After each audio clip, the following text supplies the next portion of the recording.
Cartoon Keepers. Title: Little Red Riding Hood. Once upon a time, in a small village nestled on the edge of a dense, mysterious forest, there lived a sweet young girl named Little Red Riding Hood. She was known throughout the village for the vibrant red-hooded cloak her grandmother had lovingly made for her.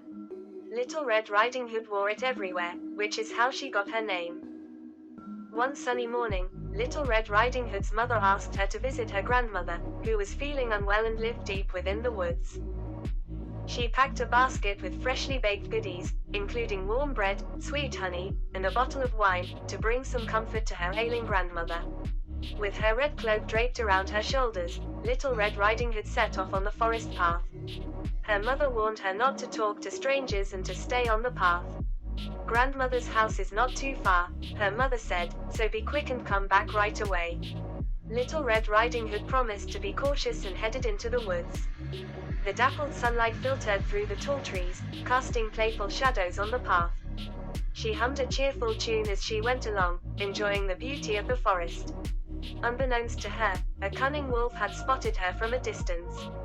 The wolf, with an appetite for mischief and deceit, devised a wicked plan.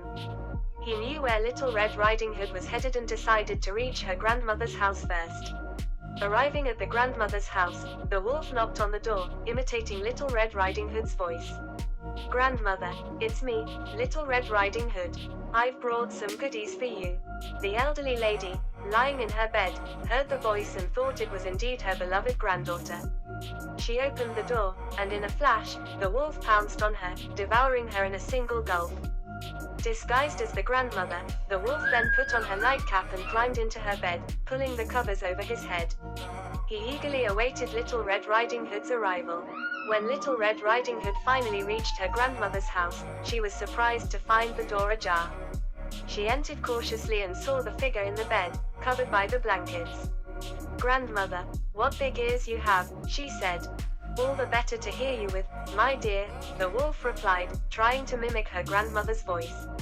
"Grandmother, what big eyes you have," she said. "All the better to see you with, my dear," the wolf replied again. "Grandmother, what big teeth you have," she said, growing suspicious. "All the better to eat you with." The wolf growled and leaped out of the bed.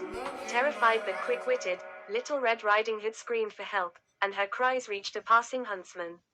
He rushed to the grandmother's house, where the wolf attempted to escape but was caught and eventually defeated.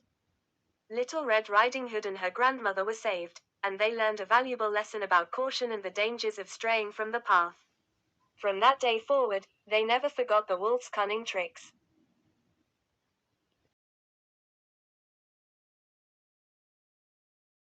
Like, share, subscribe.